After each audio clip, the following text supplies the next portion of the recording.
to the trauma and stressor related disorders. It hasn't been highlighted yet, but two disorders that we've already discussed related to attachment are categorized in the DSM-5 as trauma and stressor related disorders. So this would be reactive attachment disorder, sort of that failure to form a healthy attachment or disorganized sense of attachment. And also the disinhibited social engagement disorder, where children might be overly friendly. They show a lot of disinhibition in the sense they might be climbing into strangers' laps or being overly friendly, kind of not respecting appropriate boundaries with people they don't know very well. So both of these we talked about related to early childhood, but they're categorized as trauma and stressor related disorders. Remember, we discussed these related to children being raised in orphanages with poor conditions and things like that. So the two others that I want to mention are acute stress disorder and PTSD, or post-traumatic stress disorder. So acute stress disorder has symptoms coming from the following categories.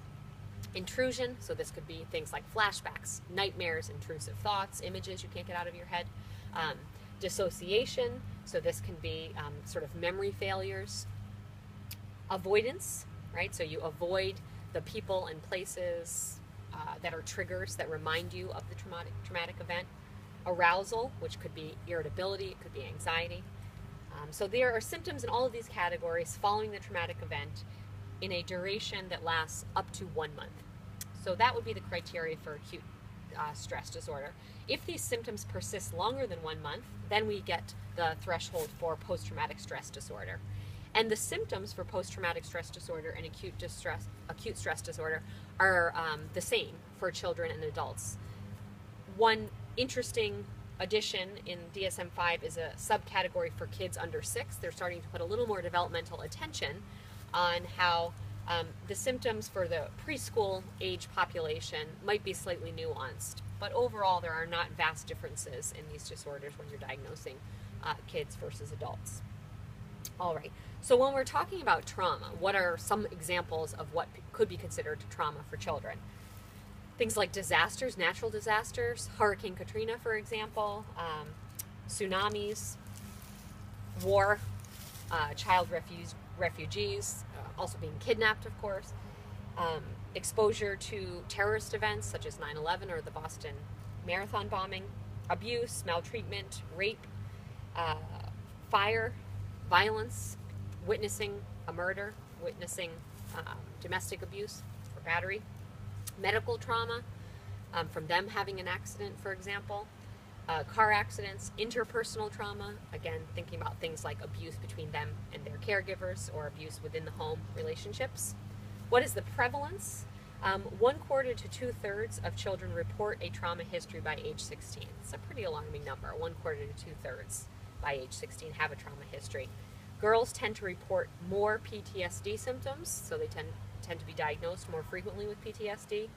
We know that there are cumulative effects of multiple traumas, and we know that the most salient protective factor, especially in things like natural disasters and war, the most salient protective factor for kids in these kind of ongoing chronic stressors is proximity to the attachment figure. All right, so kids who've gone through war or some of these natural disasters who are able to still be in the close proximity of their primary caregiver, those children will fare best. And finally, things are falling. Okay.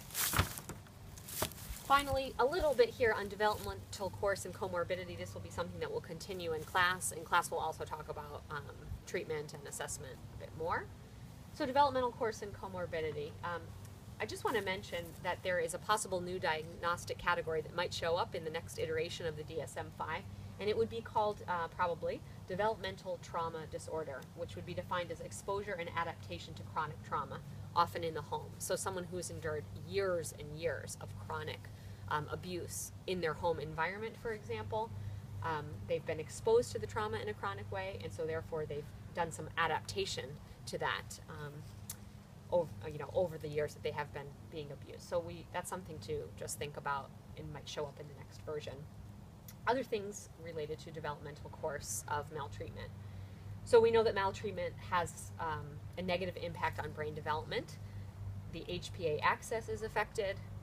synaptogenesis and synaptic pruning, right? The formation of new neural connections and the pruning or breaking apart of connections that we don't use. That system is disrupted and abnormal. We see reduced brain volume in adulthood, but greater brain volume in things like areas like the amygdala, which is where the emotional response is. Alterations to the serotonin system are seen. One study showed that individuals who've experienced abuse tend to have an enhanced sensitivity to angry faces, right? They're able to perceive them very adeptly.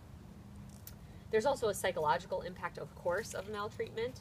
We see disruptions in children's play, disruptions in their peer relationships, emotional overreactivity or underreactivity, right? So emotional overreactivity, things like anger or anxiety or aggression, and underreactivity, maybe having low affect and seeming not to have appropriate emotional reactions. Academic underachievement, self-concept disruptions, difficulties with autobiographical memory, obviously having trouble maybe recalling some of the specifics of the traumas, damaged trust with key individuals in their lives. There's a term called polyvictimization. Oh, Pina wants one side. Polyvictimization is when there are high levels of many types of victimization. This predicts a very poor outcome, which is not surprising, right? So maybe an individual, there's 4 pathways for polyvictimization. Being a part of a dangerous family, where maybe there's abuse or violence in the actual family. Living in a dangerous community, where there could be gang violence, drug activity, delinquency in the environment. A problematic family environment, where maybe there's financial stress or unemployment. And having emotional problems on the part of the child. So all of these are multiple pathways to get at polyvictimization. So in other words, a child who is victimized in their home, also within their peer relations, also when they're in the community, for example. So comorbidity, we see for children who've experienced maltreatment, a greater risk of depression and mood disorders. There's quite a bit of emphasis on that. High comorbidity with depression and mood disorders. Also anxiety, eating disorders, and substance abuse. So we'll talk a little bit more about developmental course, about assessment and treatment, and some of the risk factors in our upcoming classes. Okay, everybody. Bye-bye.